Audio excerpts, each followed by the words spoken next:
Bihar board परीक्षा 2023 जो भी छात्र छात्राएं 2023 में मैट्रिक बोर्ड की परीक्षा देने वाले हैं, उन सभी बच्चों के लिए, उन सभी छात्र छात्राओं के लिए सामाजिक विज्ञान का जो है प्रश्न आ चुका है। तो अगर आप भी क्लास 10th का एग्जाम देने वाले हैं 2023 में, तो इस वीडियो को मिस मत कीजिएगा, क्योंकि आज जो इस वीडियो में हम क्वेश्चन बताने वाले हैं वो हूबहू बिहार बोर्ड में लड़ने वाला है। आज हम आपको कुछ क्वेश्चन बताने वाले हैं जो कि बिहार बोर्ड में हूबहू आधा क्वेश्चंस यहीं से आने वाले हैं, ठीक है। तो वीडियो को अंत तक जरूर देखिएगा, वीडियो को मिस मत कीजिएगा, ठीक है। तो चलिए वीडियो को स्टार्ट करते हैं। देखिए, ये हमारा सामाजिक विज्ञान सोशल साइंस का जो है एग्जाम है, खासकर फर्स्ट सीटिंग वालों के लिए। देखो 2023 में जो भी बच्चे जिनका भी फर्स्ट सीटिंग में एग्जाम है 16 तारीख को 2023 में प्रथम पाली में, उनके लिए ये प्रश्न है। देखिए, आपको सबसे पहले तो यहाँ मिलेगा समय 2 घंटे 45 मिनट। परीक्षा के लिए कुछ निर्देश मिलेंगे, इनको आपको पढ़ लेना है, ठीक है। आगे हम प्रश्न पे आते हैं डायरेक्ट। देखिए प्रश्न क्या है।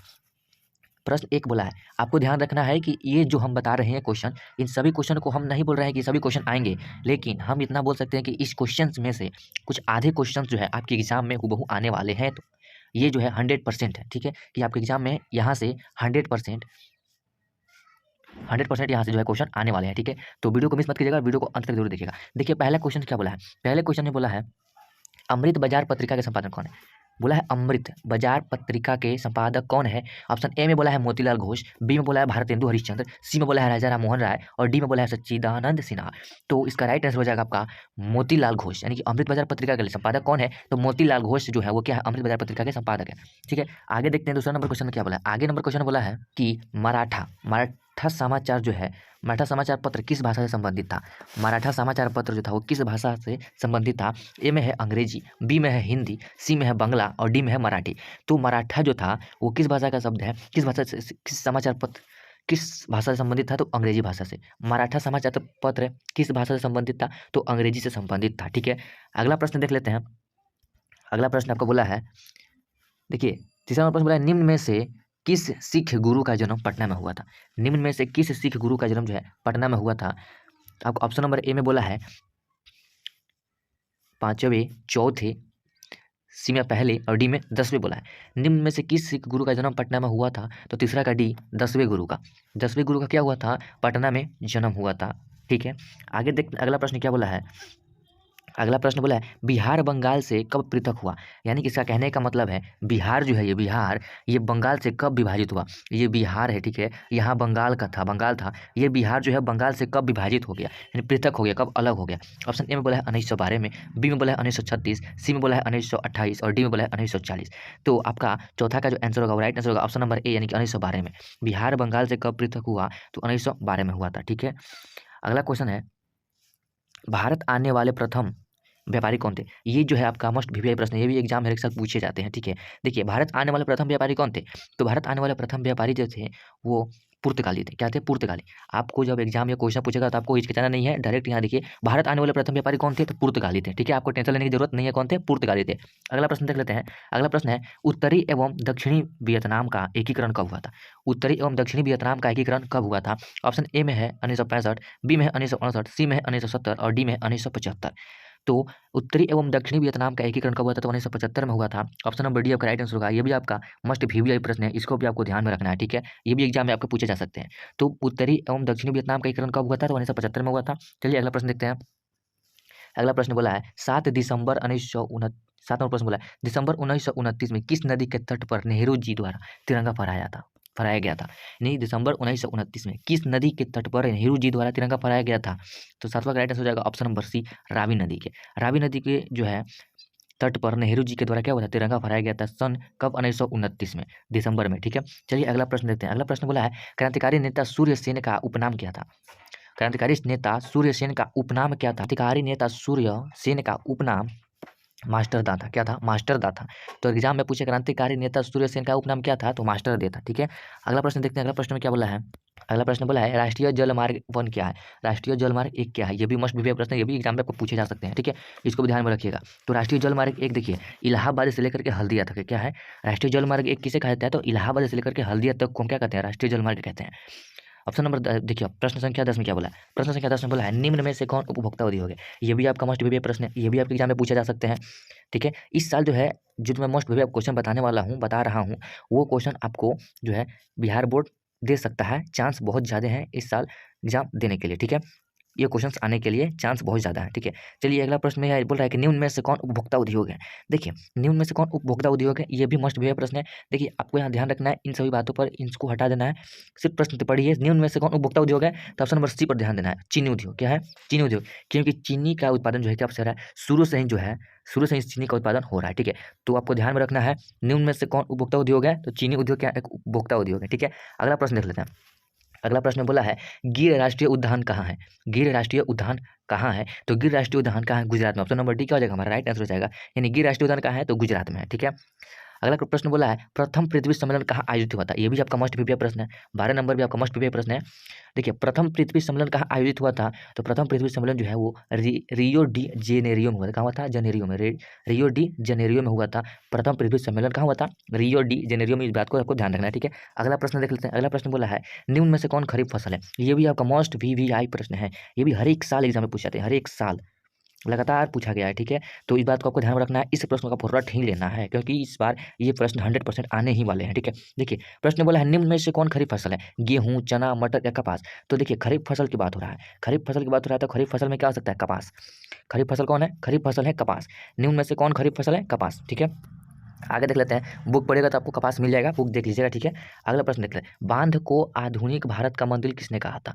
बांध जो था वो, उसको आधुनिक भारत का मंदिर किसने कहा था। ऑप्शन ए में है महात्मा गांधी ने, बी में है पंडित नेहरू, सी में है दादा भाई नेहरू जी, और डी में है लाल बहादुर शास्त्री ने। तो ऑप्शन नंबर 14 में जो है आंसर होगा, राइट आंसर। बांध को आधुनिक भारत का मंदिर किसने कहा था, तो पंडित जवाहरलाल नेहरू ने कहा था। किसने कहा था, पंडित नेहरू ने। बांध को आधुनिक भारत का मंदिर किसने कहा था, तो पंडित नेहरू ने कहा था। कौन कहा था, पंडित नेहरू ने। अगला प्रश्न बोला है मरुस्थलीय मृदा कहाँ स्थित है। ये भी आपका मोस्ट प्रीवियस प्रश्न है, ये भी एग्जाम में पूछे जा सकते हैं। देखिए, पूछा है मरुस्थलीय मृदा कहाँ मिलती है। तो देखिए, मरुस्थलीय मृदा जो है खासतौर पर आपको राजस्थान में मिलती है। कहाँ मिलती है, ज़्यादातर आपको राजस्थान में ही मिलती है। मरुस्थलीय मृदा आपको कहाँ मिलती है, तो मरुस्थलीय मृदा आपको राजस्थान में ही मिलती है। देखिए, अगला प्रश्न क्या बोला है। अगला प्रश्न बोला भारत का सबसे छोटा रेलवे क्षेत्र कौन है। भारत का सबसे छोटा रेलवे क्षेत्र कौन है, तो भारत का सबसे छोटा रेलवे क्षेत्र उत्तरी पूर्वी रेलवे। कौन है, उत्तर पूर्वी रेलवे। ये भी आपको मोस्ट प्रीवियस प्रश्न है, ये भी एग्जाम में पूछे जाते हैं। ठीक है, तो इन सभी बातों पर आपको ध्यान रखना है। देखिए, अगर पूछे एग्जाम में भारत का सबसे छोटा रेलवे क्षेत्र कौन सा है, तो वह है उत्तर पूर्वी रेलवे। कौन है, उत्तर पूर्वी रेलवे। देखिए, अगला प्रश्न क्या बोला है। अगला प्रश्न बोला है निम्न में कौन लोकतंत्र का प्राण है। निम्न में कौन लोकतंत्र का प्राण है। आपसे नहीं बोला है सरकार, न्यायपालिका, राजनीतिक दल या संविधान। तो 17 का आपका राइट आंसर हो जाएगा राजनीतिक दल, यानी ऑप्शन नंबर सी। निम्न में से कौन लोकतंत्र का प्राण है, तो राजनीतिक दल क्या है, लोकतंत्र का प्राण है। ये भी आपका मस्ट भी प्रश्न है, ये हर एक साल एग्जाम में पूछे जाते हैं, और इस साल भी 100 में से 99% संभावना है कि ये प्रश्न आ सकते हैं। तो इस प्रश्न को आप ध्यान रखिएगा कि भारतीय निम्न में से कौन लोकतंत्र का प्राण है, तो राजनीतिक दल क्या है, लोकतंत्र के प्राण है। ठीक है, चलिए आगे प्रश्न देखते हैं। अगला प्रश्न बोला है कि भारतीय कम्युनिस्ट पार्टी की स्थापना कब हुई थी। भारतीय कम्युनिस्ट पार्टी की स्थापना कब हुई थी, तो भारतीय कम्युनिस्ट पार्टी की स्थापना 1925 ईस्वी में हुई थी। यह भी आपका मस्ट प्रीवियस प्रश्न है, इसको भी आपको ध्यान में रखना है। अगला प्रश्न बोला है किसने कहा था कि लोकतंत्र जनता के लिए तथा जनता के द्वारा शासन है। यह किसने कहा था कि लोकतंत्र जनता के लिए तथा जनता के द्वारा शासन है, तो यह बात अब्राहम लिंकन ने कहा था। किसने कहा था, अब्राहम लिंकन ने क्या कहा था, कि अब्राहम लिंकन ने कहा था कि लोकतंत्र जनता के लिए तथा जनता के द्वारा ही क्या है, शासन है। ठीक है, ये भी आपके एग्जाम में पूछे जा सकते हैं, संभावना है आने का। ठीक है, 85% संभावना है आ सकते हैं। अगला प्रश्न देखिए, अगला प्रश्न क्या है। अगला प्रश्न बोला है भारत में कौन शासन प्रणाली है। भारत में कौन सी शासन प्रणाली है। ऑप्शन ए में बोला है अध्यक्षीय व्यवस्था, बी में बोला है राजशाही व्यवस्था, सी में बोला है तानाशाही व्यवस्था, और डी में बोला है संसदीय व्यवस्था। तो ये भी आपके मोस्ट VVI प्रश्न है, क्योंकि ये भी आपको 10th लेवल का है, ये भी आपको बहुत ही जरूरी है ये क्वेश्चन। ये भी आपका मोस्ट VVI प्रश्न आ सकता है एग्जाम में। तो देखिए, आपका आंसर बता दें, भारत में कौन शासन प्रणाली है, तो भारत में संसदीय व्यवस्था है, आपको मालूम होना चाहिए। ठीक है, नहीं ऑप्शन नंबर डी क्या हो जाएगा, राइट आंसर हो जाएगा। अगला प्रश्न देखते हैं। अगला प्रश्न बोला है भारत में वोट देने के लिए न्यूनतम आयु क्या है। तो ये सभी आप जानते ही होंगे कि भारत में वोट देने के लिए न्यूनतम आयु कितनी होती है, तो 18 वर्ष होती है। कौन सी आपकी न्यूनतम आयु कितनी होनी चाहिए, 18 वर्ष होनी चाहिए। कितना होनी चाहिए, 18 वर्ष। अगला प्रश्न बोला है लोकतंत्र की सफलता की चुनौती है। 22 नंबर प्रश्न में बोला है लोकतंत्र की सफलता की चुनौती क्या है, तो लोकतंत्र की सफलता की चुनौती जो है आपका ऑप्शन नंबर ए अफसरशाही भी है, बी अशिक्षा भी है, और सी जातिवाद भी है। यानी तीनों क्या है, अफसरशाही, अशिक्षा और जातिवाद तीनों है। लोकतंत्र की सफलता की चुनौती क्या है, अफसरशाही, अशिक्षा और जातिवाद तीनों है। तो ऑप्शन नंबर डी में दिया है इनमें सभी, तो हाँ, तो ऑप्शन नंबर डी क्या हो जाएगा, हमारा राइट आंसर हो जाएगा इनमें से सभी। ठीक है, अगला प्रश्न देख लेते हैं क्या बोला है। अगला प्रश्न बोला है भारत में राष्ट्रीय आपातकाल की घोषणा कब हुई थी। ये भी आपका मोस्ट VVI प्रश्न है, इस बात पर भी आपको ध्यान देना है। भारत में राष्ट्रीय आपातकालीन की घोषणा कब हुई थी, तो भारत में राष्ट्रीय आपातकालीन की घोषणा जो है 1975 ईस्वी में हुई थी। कब हुई थी, 1975 ईस्वी में। यह भी आपको मोस्ट VVI प्रश्न एग्जाम में आ सकते हैं। चलिए अगला प्रश्न देख लेते हैं। अगला प्रश्न बोला है सुनामी। सुनामी प्रभावित क्षेत्र में मकानों का निर्माण कहाँ करना चाहिए।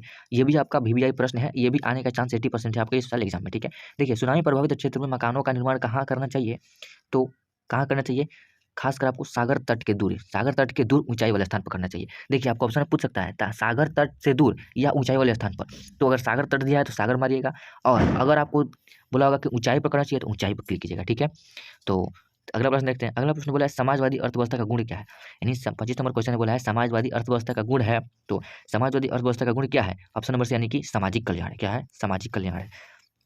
अगला प्रश्न बोला है विकसित देशों की आय में वृद्धि के लिए किस पद का प्रयोग होता है, विकसित देशों की आय में वृद्धि के लिए किस पद का प्रयोग होता है, तो यानी कि 26 करेक्ट हो जाएगा ऑप्शन नंबर सी, यानी समावेशी विकास का। किसका, समावेशी विकास का होता है। ठीक है, अगला प्रश्न बोला है निम्न में से कौन प्लास्टिक मुद्रा है, कौन प्लास्टिक मुद्रा है, तो 27 का option number C, debit card क्या है, प्लास्टिक मुद्रा है। निम्न में से कौन प्लास्टिक मुद्रा है, तो डेबिट कार्ड क्या है, प्लास्टिक मुद्रा है। अगला प्रश्न देखते हैं। अगला प्रश्न क्या बोला है, अगला प्रश्न बोला भारत में सकल घरेलू उत्पाद में किस क्षेत्र का योगदान सर्वाधिक है, ये भी आपका मोस्ट बीपीएस प्रश्न है, इसको भी आपको ध्यान में रखना है। ऑप्शन नंबर ए में बोला है कृषि क्षेत्र, बी में बोला है औद्योगिक क्षेत्र, सी में बोला है सेवा क्षेत्र, और डी में बोला है इनमें से कोई नहीं। तो 28 का आपका राइट आंसर हो जाएगा सेवा क्षेत्र। भारत में सकल घरेलू उत्पाद किसे भी कहते हैं, तो सेवा क्षेत्र को भी क्या कहते हैं, सकल घरेलू उत्पाद कहते हैं। ठीक है, अगला क्वेश्चन बोला है छिपी बेरोजगारी पाई जाती है, अब छिपी बेरोजगारी कहाँ पाई जाती है, तो कृषि क्षेत्र में, है ना। छिपी बेरोजगारी कहाँ पाई जाती है, तो छिपी बेरोजगारी आपको कृषि में पाई जाती है, कृषि क्षेत्र में पाई जाती है। अगला प्रश्न बोला है रूस की मुद्रा क्या है, रूस की मुद्रा क्या है, तो रूस की मुद्रा क्या है, रूबल। क्या है, रूबल, यानी कि रूस की मुद्रा को क्या कहते हैं, रूबल कहते हैं। चलिए अगला प्रश्न बोला साख का आधार क्या है, देखिए साख का आधार, ये भी आपका महत्वपूर्ण क्वेश्चन है, ये भी आपके एग्जाम में पूछे जा सकते हैं। साख का आधार क्या है, तो साख का आधार हो जाएगा आपका विश्वास। क्या है, साख का मतलब ही होता है विश्वास करना, किसी पर भरोसा करना। ठीक है, नहीं, साख का आधार क्या है, तो विश्वास है। चलिए अगला प्रश्न बोल रहा है वस्तुओं और सेवाओं को अपने उपयोग के लिए कौन खरीदता है, वस्तुओं और सेवाओं को अपने उपयोग के लिए कौन खरीदता है, तो वो ऑप्शन नंबर सी, उपभोक्ता खरीदता है। कौन खरीदता है, उपभोक्ता। वस्तुओं और सेवाओं को अपने उपयोग के लिए, आप कोई वस्तु खरीदते हैं तो किसके लिए खरीदते हैं, अपने उपयोग के लिए खरीदते हैं, तो यानी क्या होंगे, आप उपभोक्ता हो गए। ठीक है, तो वही है कि वस्तुओं और सेवाओं को अपने उपयोग के लिए कौन खरीदता है, तो उपभोक्ता खरीदता है। ठीक है, चलिए अगला प्रश्न बोला है वायु परिवहन का राष्ट्रीयकरण कब किया गया था, वायु परिवहन का राष्ट्रीयकरण कब किया गया था, तो वायु परिवहन का राष्ट्रीयकरण जो है वो 1953 ईस्वी में किया गया था। कब, 1953 ईस्वी में किया गया था, यानी कि वायु परिवहन का राष्ट्रीयकरण कब किया गया था, तो 1953 ईस्वी में किया गया था। चलिए अगला प्रश्न देख लेते हैं। अगला प्रश्न बोला है कि विश्व का प्राचीनतम परिवहन साधन क्या है, विश्व का प्राचीनतम परिवहन साधन क्या है, तो ऑप्शन नंबर ए क्या है, जल परिवहन। क्या है, जल परिवहन। ऑप्शन नंबर ए है जल परिवहन। ठीक है, अगला प्रश्न बोला है कि मोरमुगाहो बंदरगाह कहाँ है, मोरमुगाहो बंदरगाह कहाँ स्थित है, तो देखिए मोरमुगाहो जो है बंदरगाह कहाँ स्थित है, तो वो है गोवा में। कहाँ स्थित है, गोवा में। मोरमुगाहो बंदरगाह कहाँ स्थित है, गोवा में स्थित है। ठीक है, तो यहाँ तक आपको समझ में आ गया होगा। क्वेश्चन 35 को क्वेश्चन हमने आपको बता दिया है लगातार, जो कि आपके बिहार बोर्ड 2023 में आने वाले हैं। ठीक है, इस 35 को क्वेश्चन में से हमने आपको कुछ मोस्ट बीपीएस प्रश्न बताया है। ठीक है, उन सभी मोस्ट जहाँ जहाँ भी मैंने मोस्ट बीपीएस प्रश्न बताया उन सभी को आपको ध्यान में रखना है। ठीक है, क्योंकि उन सभी वही जो प्रश्न है वही प्रश्न आपके एग्जाम में आने की संभावना 99% है। ठीक है, तो उन सभी प्रश्नों को ध्यान में रखना है। अगर आप इस वीडियो का क्वेश्चंस का पीडीएफ चाहते हैं तो इस वीडियो के डिस्क्रिप्शन में आपको मिल जाएगा, वहाँ से जाके आप आसानी से डाउनलोड कर सकते हैं। ठीक है, तो बस आज यहीं तक क्वेश्चन रह देते हैं, 35 नंबर क्वेश्चन मोरमुगाहो तक, और अगले वीडियो में आपको 36 हम कांडला विषय आर्थिक क्षेत्र से पढ़ाएंगे, आप बताएंगे। ठीक है, इस वीडियो में जो है हम आपको सब्जेक्टिव पढ़ाएंगे, लेकिन ऑब्जेक्टिव फाइनल करने के बाद हम आपको सब्जेक्टिव पढ़ाएंगे। ठीक है, तो मिलते हैं हम आपको फिर अगले वीडियो में, तब तक के लिए आप डाउनलोड कर लें और इस जो है क्वेश्चंस को याद कर लें। ठीक है, तो मिलते हैं हम आपको अगले वीडियो में, तब तक के लिए धन्यवाद।